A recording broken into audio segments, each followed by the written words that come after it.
That fresh morning. That fresh morning. Sur les 104.5 Urban FM, la station urbaine, avec Mosley, on parle de l'actualité, c'est ça Mosley? Oui, je disais que nous allons parler de l'actualité, notamment l'actualité politique. Vous savez que depuis un certain temps, il y a quand même une certaine... il y a un certain mouvement dans la sphère politique nationale, notamment depuis la nomination du nouveau gouvernement. Et d'ailleurs, la première actualité qui nous intéresse ce matin, c'est celle liée à la conférence de presse du conseiller spécial porte-parole de la présidente de la République, Jessie Ella Ekoga, au cours qui s'est tenu le... Il s'appelle comment? Jessie Ella Ekoga. Ah. Qu'est-ce qu'il y a? Tu as une façon de Quand dire tu as ça, entendu... tu dis ça en langue. Mais je dois dire ça en quoi? Les quoi? Ella Ekoga? Jessie Ella Gina, tu en Ekoga. passes pas. On dit ça en Zébi comment? Et la Ekoga. Non, Nzebi, on aurait dit Jessie et la Ekoga. Parce que Non, tu non, sais, ça c'est nous, pas le Nzebi. Tu sais, nous, on n'est pas dans l'art, quoi. Non, on peut ça pas. c'est pas le Nzebi. Ça n'a rien à voir avec le Nzebi. Non. Non, vous deux là. Donc, le porte-parole de la présidente de la République, Jessie Ella Ekoga, et ce dernier, lors de la conférence de presse, évidemment, a indiqué un certain nombre de points, notamment en rapport avec la mise en place du nouveau gouvernement et surtout le choix porté sur la personne de Rose Christiane Osuka Raponda.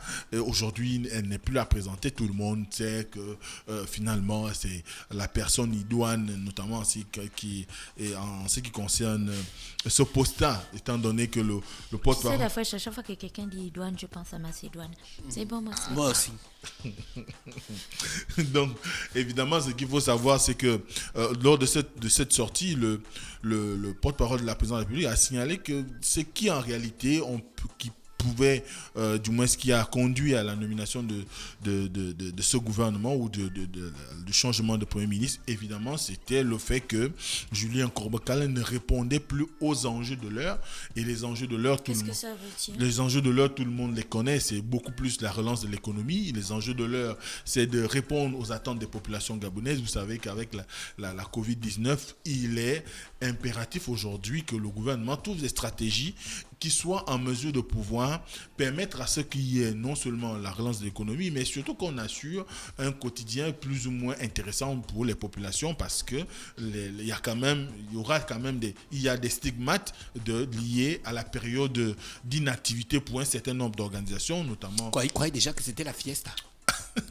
Pourquoi ce matin tu n'es que sur ce mot? Je te demande. Non, je ne pense pas que c'était le cas, mais je crois qu'aujourd'hui, ce qui a motivé le choix du président de la République, il t'écoute et il prend bien note avec le nouveau code pénal. Comme tu reprends certaines de ces expressions, il prend bien note avec le nouveau code pénal. Mais il a dit à la place publique aussi. Il a dit à l'internaute là que la Constitution me donne le droit de reprendre ces expressions. Donc, évidemment, ce qu'il faut savoir, c'est qu'il y avait quand même une situation de profil. Vous savez que Julien Korbokala, pour ceux qui ont pu suivre plus ou moins son profil, Julien Korbokala est normalement diplômé en droit, alors que Rose Christiane Osuka Raponda, elle est diplômée en économie, ce qui sous-entend qu'elle a une certaine maîtrise.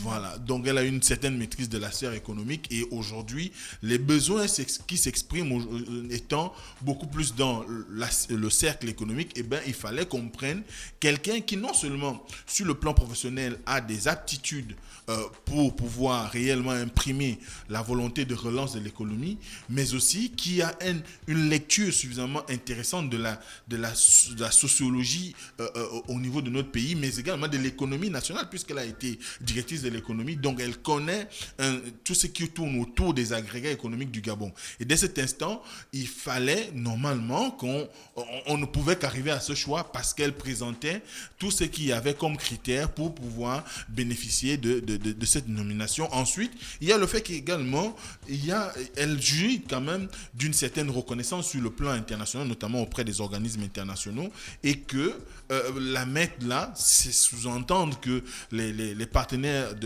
financiers du Gabon et même économique du Gabon pourrait plus ou moins donner de crédit au gouvernement, et c'est ce qui a motivé également son choix. Donc, et évidemment, le porte-parole de la présidente de la République est revenu sur le fait que l'équipe gouvernementale qui a été mise en place est une équipe de mission. D'abord, la première mission, comme je l'ai dit tout à l'heure, c'est la relance de l'économie, mais surtout de faire en sorte qu'ils puissent répondre favorablement aux attentes des Gabonais en ce qui concerne le social et surtout avec l'aspect aujourd'hui qui concerne le plein emploi. Donc, voilà un peu cette conférence, ce qui a constitué le statut même de cette conférence de presse. Ensuite, hier, il y a eu des réunions, du moins des rencontres, des rendez-vous honorés pour le chef de l'État.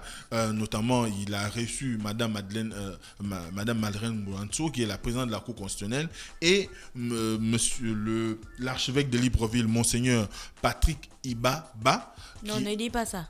Pour moi, je disais Patrick Ibaba. Tu m'as dit non, on dit Ibaba. Faut dire. Oui, j'avais fait, ou quand je présentais, je faisais une pause parce que c'est deux noms différents. Quand vous aurez fini de vous battre. Oui, non, c'est Mostley qui m'avait dit ça, que je ne dois pas faire de pause. J'ai déjà vu que la femme oublie. Non, oui, et nous, on n'oublie jamais rien. Parce qu'en 1986, tu m'avais dit, je me souviens ce jour, donc prononce bien le nom du Monseigneur, s'il te plaît. Donc, évidemment, la rencontre avec il s'appelle Patrick Ibaba ou Ibaba. Ibaba. Parce qu'il y a un trait d'union. Ba. Voilà. Iba, l'office de Ba. Je crois. Ouais. Peut-être, c'est possible. Mais c'est Patrick Ibaba. D'accord. Donc, évidemment, vous savez qu'en ce qui concerne Madeleine Mourantou, c'est aussi quelque chose d'important parce qu'il y a quelques temps encore, on ne la voyait plus au devant de la scène, plus personne n'avait de nouvelles d'elle et il y avait quand même des interrogations sur là où elle pouvait se retrouver. Et là, l'audience qui lui a été accordée par le chef de l'État a permis à ce que non seulement elle se présente à nouveau au Gabonais, mais également qu'on puisse... ils ont eu à discuter des questions en rapport avec la prestation de serment. Vous savez que ce jour, à 10h, il y a le début de la cérémonie de prestation de serment du nouveau gouvernement et qui va être suivi de la première réunion du Conseil des ministres. Et dès cet instant, il fallait que le président de la République et la présidente de la Cour constitutionnelle fixent le cadre. Et vous savez que c'est toujours en présence de la Cour constitutionnelle que les membres du gouvernement prêtent serment au chef de l'État. Et je crois que c'est cette rencontre avait pour enjeu de pouvoir plus ou moins... Tu voulais dire c'est au statut. Trop sortir les gros mots ici. C'est toi le seul qui a fait rencontre avait véritablement pour enjeu de pouvoir présenter ce qui a lieu de faire aujourd'hui et de rappeler ce qu'il y aura notamment à suivre du moins de la part des membres du gouvernement et le protocole qui devrait être mis en place. Ensuite, la rencontre avec l'archevêque de Libreville était déterminant parce que vous savez que depuis un certain temps, les hommes d'église mais également les imams et autres personnalités religieuses ont manifesté le besoin pour eux de réouvrir leurs temples afin de pouvoir accueillir les fidèles. Ah, c'est pour ça qu'il est parti voir le président. En partie. Et surtout qu'en ce moment, vous savez qu'il y a eu des annonces, on nous dit que peut-être d'ici le 30 ou le 31 juillet, on pourrait avoir des allègements dans ce sens pour permettre à ce que ces derniers puissent accueillir des fidèles dans le respect des mesures barrières et notamment des mesures édictées par le gouvernement en ce qui concerne la distanciation physique. Et dès cet instant, cette rencontre était de bonne loi parce que également, il vous souviendra qu'au moment où il s'est agi de la révision du code pénal, notamment avec la polémique, du moins la contestation qui s'en est suivie avec la dépénalisation de l'homosexualité au Gabon, l'archevêque de Libreville, Monseigneur Patrick Ibaba, avait commis une communication dans laquelle il condamnait fermement cette dépénalisation, étant donné que pour lui, ça allait à l'encontre des valeurs sociétales et des valeurs plus ou moins sociales et culturelles des Gabonais, mais aussi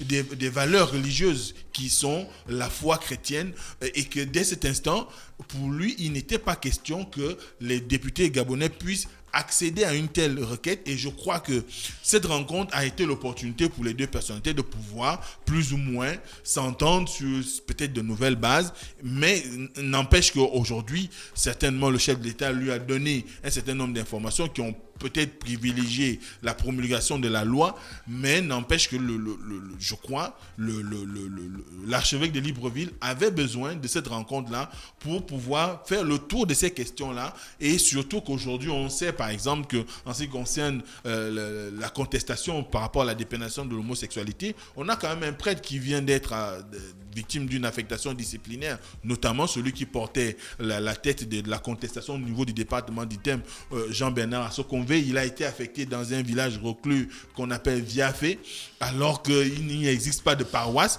Et je pense Non, il n'y a pas de problème. Mosley, il doit porter la bonne nouvelle partout, le besoin de se faire ressentir. Certainement que c'est lui qui va créer la première paroisse des Viafé. Oui, on ne peut pas voir ça comme une affectation disciplinaire. Mais il y a des conditions. Mais non, mais je suis Mosley, partout où il y a âme qui vive, il y a le besoin d'apporter la parole du Seigneur.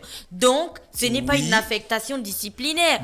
On lui donne la possibilité d'aller monter le temple du Seigneur à Viafé. Voilà. Pour affecter quelqu'un dans un certain nombre de diocèses, il y a quand même le préalable. Les villages ne reçoivent pas des prêtres en domicile, du moins en affectation, parce que dans les villages il n'y a pas les commodités, par exemple un presbytère ou donc ce qu'on appelle la maison du prêtre, ou encore c'est ça le presbytère. Ouais, presbytère ou donc il y a d'autres commodités, notamment pour qu'il ait au moins à ne pas se donner à se livrer à un certain nombre d'attitudes qui seraient en contradiction avec la mission de profession de foi qui est la sienne.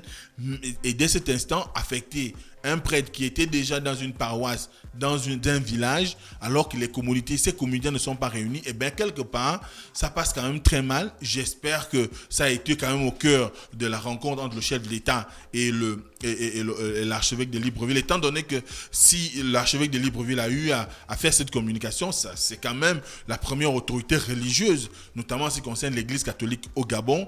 Un prêtre qui vient pratiquement emboîter le pas, je ne crois pas que ça devrait arriver à des proportions où on arrive à ce genre d'affectation qui sont considérées comme quand même d'un autre âge. Ensuite, il y a le fait qu'aujourd'hui, les chrétiens parfois peuvent se braquer contre l'autorité même qui a eu à prendre cette décision, en l'occurrence l'évêque du diocèse d'Oyem. Et on voit aujourd'hui comment il y a un certain mouvement qui est en train de naître en sourdine, notamment en ce qui concerne les réseaux sociaux par rapport à cette affectation-là. Donc c'est autant de questions qui font qu'aujourd'hui il y avait un besoin pour le chef de l'État, peut-être de rassurer l'archevêque de Libreville, de pouvoir discuter avec lui des tenants et des aboutissants de la révision du code pénal, qui n'avait pas seulement cet aspect de retrait de l'alinéa 5 de l'article 402, mais il y avait aussi le besoin de remettre un certain nombre de situations inhérentes à la vie en communauté au Gabon, qui soit plus ou moins, par exemple, le cas de l'avortement, il y a eu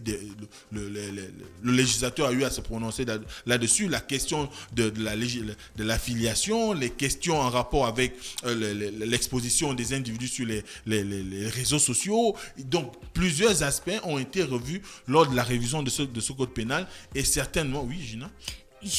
Oui, certainement termine, parce que la question n'a rien à voir avec ce que tu as dit. Et certainement que, de façon générale, c'était un besoin pour le chef de l'État de pouvoir diviser avec ce prélat, afin qu'il puisse lui aussi, à son tour, apporter les éclaircissements à ses confrères dans la foi, afin que finalement, peut-être un certain nombre d'engagements qui ont été pris par certains auprès de la Cour constitutionnelle pour plus ou moins débouter cette promulgation de la loi, puisse peut-être être revu, et que finalement on arrive à des situations peut-être de compromis ou d'entente cordiale. Merci Mosley. Oui, Gina, pour terminer. Pour terminer, il y a un auditeur qui demande à quel niveau sommes-nous du COPIL. Cette question peut sembler un peu banale, mais quand on sait que le porte-parole du COPIL est désormais le nouveau ministre de la Santé, qu'en est-il du COPIL? Donc je pense qu'il te pose la question à toi, parce que du coup ça devient ça devient un sujet politique. Du coup, il va aller se renseigner. Oui, non, ce qu'il faut savoir, c'est que de prime abord, ce qu'on a eu comme information, c'est que à la suite de la nomination du docteur Guy Patrick Obiang comme ministre de la Santé, il y a qu'aujourd'hui, le COPIL peut-être ne fera plus des communications quotidiennes comme cela avait déjà. Il faut savoir que le COPIL ne faisait même plus de communication quotidienne, il faisait maintenant par intermittent 3 fois par semaine, et là l'option sera peut-être désormais portée vers l'engagement de pouvoir communiquer directement via la presse, dont on fournirait des informations à la presse, c'est ce qui circule. Maintenant, après, on va voir ce qu'il va en être, mais la nomination du docteur Guy Patrick Obiang comme ministre de la Santé n'altère en rien le travail abattu par les équipes du COPIL. Le comité reste en place, et certainement qu'on pourrait également, en ce qui concerne le professeur Chua qui en est le président, on pourra arriver au choix d'un nouveau cadre du ministère de la Santé pour porter la parole du COPIL ou encore d'un administratif qui montrerait des compétences en la matière. Merci Mosley avec nous ce matin sur les 104.5 Urban FM, la station urbaine dans le Da Fresh Morning. Mosley qu'on va retrouver vendredi, mais toute la semaine, j'étais ici tous les jours. C'est pas possible ça. Gina, pourquoi tu fais ça? Tu doutes de quelque chose? Je suis en train de réfléchir à un point. Est-ce qu'on peut un militaire pur et puis on le nomme ministre? Bien sûr. Ministre? Oui, bien sûr, tu peux nommer un militaire. Ça peut, oui. Beaucoup de militaires ont été. Ce qu'il faut savoir, c'est que les nominations sont à la discrétion du chef de l'État. Le chef de l'État peut choisir un militaire en fonction. On a vu par exemple le général Firmin Idriss Ngari, avant même qu'il s'engage politiquement, avait déjà bénéficié des nominations. On a le général Jean-Boniface Assélé, pareil. On a, vous avez parlé de Flavien Nzengue Nzundu. Voilà. Donc, tout dépend des attentes, du moins de la vision que le chef d'État a par rapport à un individu, et en toute discrétion, selon ce que lui confère la loi, il peut te choisir à une fonction ou à une autre. Merci. René Ruth est avec nous ce matin. René Ruth, bonjour.